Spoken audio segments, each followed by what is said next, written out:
Chapter 2, Nightlife. For the rest of the day, I felt sad, sad, sad. You look sad, Humphrey, Golden Miranda said when she was cleaning my cage right before lunch.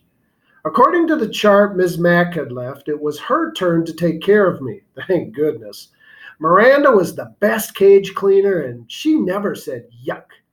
She put on throwaway gloves and then cleaned my potty corner, changed my bedding, gave me fresh water, and finally, oh joy, she gave me fresh grain, some lettuce, and mealworms.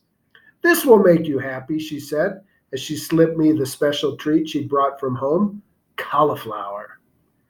Naturally, Miranda had good taste. I promptly saved it in my cheek pouch until I could store it in my sleeping house. Hamsters like to stash food for the future. After my cage was taken care of, I felt well enough to observe Mrs. Brisbane more carefully. Now, Miss Mack was tall, wore bright blouses, short skirts, and high heels. She wore bracelets that jingle-jangled. She spoke in a loud voice and waved her arms and walked all around the room when she talked. Now, Miss Brisbane, on the other hand, was short with short gray hair, and she wore dark clothes and flat shoes, and she didn't jingle-jangle at all. She spoke in a voice just loud enough to hear and sat at her desk or stood at the chalkboard when she taught. No wonder I was feeling drowsy after lunch. All that nice food and all that soft talking. "Is that all this hamster does? Sleep?" she asked at one point when she glanced over at my cage. "Well, he's ternal," replied Raise Your Hand Heidi Hopper. "Raise your hand, Heidi," said Miss Brisbane. "What's ternal?" "You know, ternal. He sleeps during the day," said Heidi. I was wide awake now. "Nocturnal," I squeaked. "Hamsters are nocturnal." "Oh, you mean nocturnal," said Miss Brisbane, almost as if she had understood me. She turned and wrote the word on the board. "Can anyone else name an animal that's nocturnal?" "Owl," said Heidi.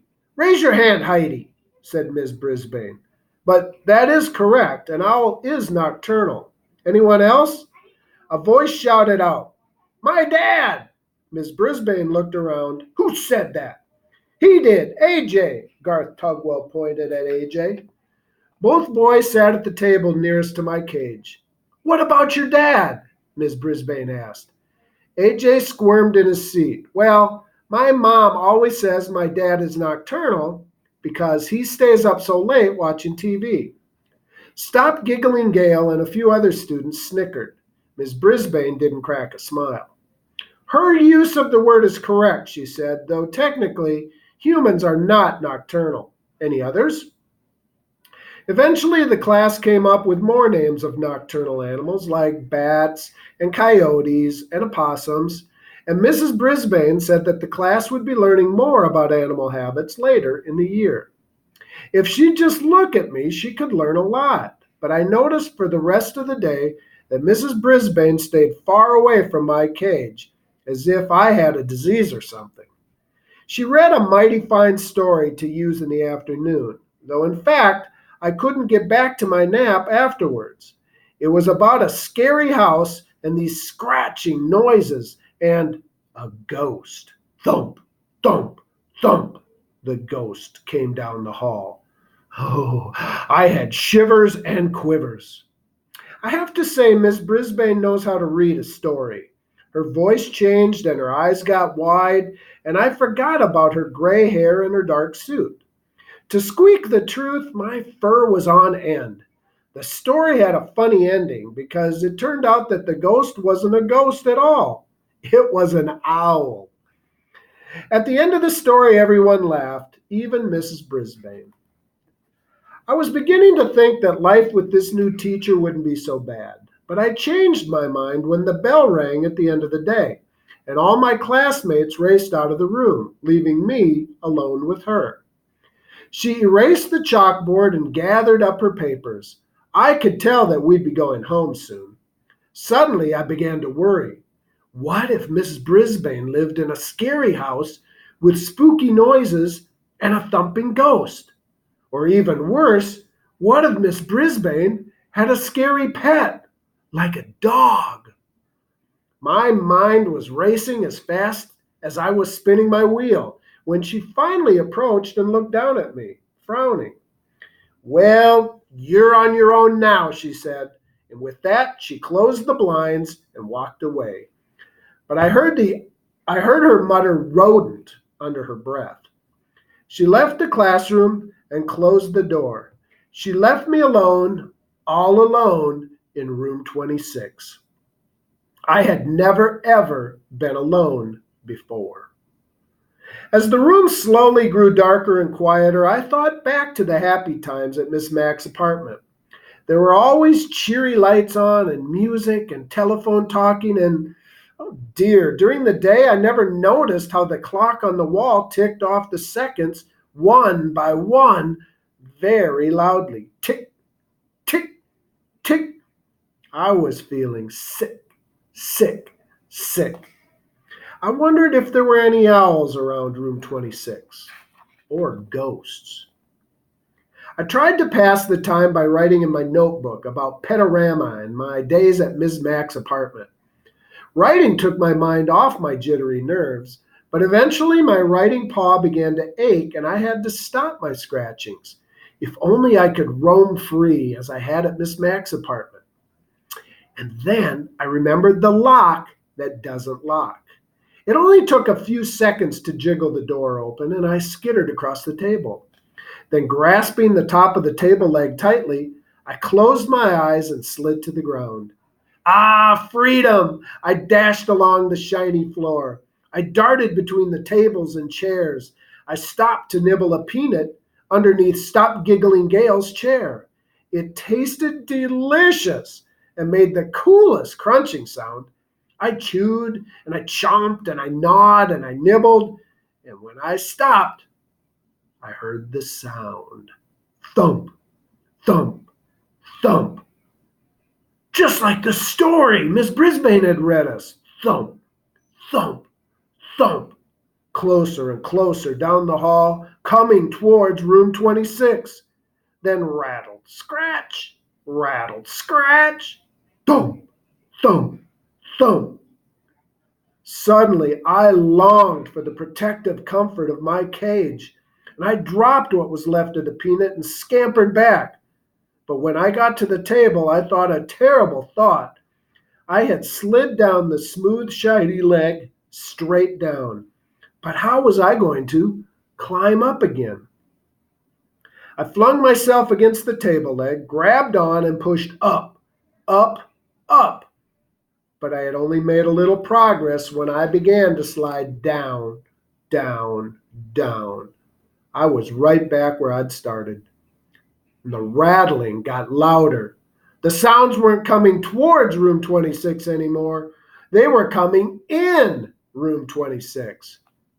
And just then I noticed a long cord running down from the blinds. And without hesitation, I leaped up and grabbed the cord and began swinging back and forth. My stomach churned, and I wish I'd never touched that peanut. But with each swing, I got a little higher off the ground. And as soon as I saw the edge of the table, I closed my eyes and dived towards it. Whoosh! I slid across the table and scampered into the cage. And as I pulled the door behind me, I was suddenly blinded by light. The something had turned on the lights and was clomping across the floor. It was huge and heavy, and it was coming right towards me. Just then, my eyes adjusted to the light, and I saw the thing. It was a man. Well, well, who have we here? A new student? A voice boomed. The man was smiling down at me. My, that was a lovely piece of fur across his upper lip, a nice black mustache, and he bent down to peer in at me. I'm Aldo Amado. And who are you? I'm Humphrey. And you scared me half to death, I told him. But as always, all that came out was squeak, squeak, squeak. Aldo squinted at the sign on my cage. Oh, you're Humphrey. Hope I didn't scare you half to death, he said with a laugh. I've just come to clean the room. I come every night. "But where have you been?" he said. He rolled up a big cart with a bucket and mops and brooms and all kinds of bottles and rags on it. "Oh, that's right," he replied, as if we were having a real conversation. "Mrs. Brisbane came back today. She's a good teacher, Humphrey. Been teaching here a long time. Wish I'd had a good teacher like her. Say, do you like music, Humphrey?" "Squeak, squeak, squeak," I tried to tell him. I love music almost as much as I love Miss Mac. And suddenly, a song came blasting out of the radio on his cart, and he set to work, sweeping, mopping, moving desks, and dusting. But Aldo Amado didn't just dust and mop. He spun and he swayed and he hopped and he leaped and he twisted and he twirled. "How did you like a floor show?" Aldo asked me as he grasped the mop like a dancer holding his partner. "Get it? It's a floor show, 'cause I'm cleaning the floor." And then Aldo roared the biggest roar of a laugh I'd ever heard. His big mustache shook so much I thought it might fall off. "You like that? I'll show you real talent, Humphrey." Aldo Amado picked up his broom and very carefully stood it up with the very tip balancing on one outstretched fingertip.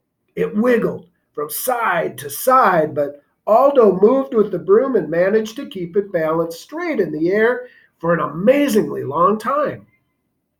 And when he was finished, he bowed deeply and said, "What do you think? I'm going to join the circus." And he roared again. And then Aldo wiped his forehead with a big bandana and sat down at the table where AJ usually sits. "You know what, Humphrey? You're such good company, I think I'll take my dinner break with you. Do you mind?" "Please, please, please," I squeaked. Aldo pulled his chair right up to my cage. "Hey, you're a handsome guy, like me. Here, a little bit of green won't hurt you, will it?" And he tore off a piece of lettuce from his sandwich and pushed it through the bars. Of course, I hid it in my cheek pouch. Aldo chuckled. "Good for you, Humphrey. Always save something for a rainy day." The two of us shared a very pleasant meal as Aldo told me about how he used to have a regular job where he worked during the day. But then his company closed down and he couldn't find a job for a long time. He couldn't even pay the rent when he was lucky enough to get hired here at Longfellow School. He was glad to get the job, but it's lonely working at night because his friends work during the day and they can never get enough, or they can never get together like they used to. I tried to squeak to him about all the creatures, like me, that are also nocturnal, and Aldo listened. "I know you're trying to tell me something, Humphrey, but I can't tell what it is. Maybe you're just saying I'm not alone after all, huh?" Squeak! He understood. Aldo stood up and threw his trash into the plastic bag on his cart. "Well, I've got a lot of other rooms to clean, my friend, but I'll be back tomorrow night. Maybe I'll take my dinner break with you again." Aldo pushed his cart towards the door and reached for the light switch. "No, no, no!" I squeaked, dreading the thought of being plunged into darkness again. Aldo stopped. "I hate to leave you in the dark, but if I don't turn off the lights, I could lose my job." And he clomped back across the floor to the window. "Tell you what, I'll leave the blinds open a little. There's a nice light right outside your window." And after he turned off the lights and left, I chomped on the lettuce I'd saved and basked in the warm glow of the streetlight and my new friendship with Aldo. Tip number 2. Hamsters are not picky about their food and they eat very little. Make sure to feed your pet a wide variety of tasty foods.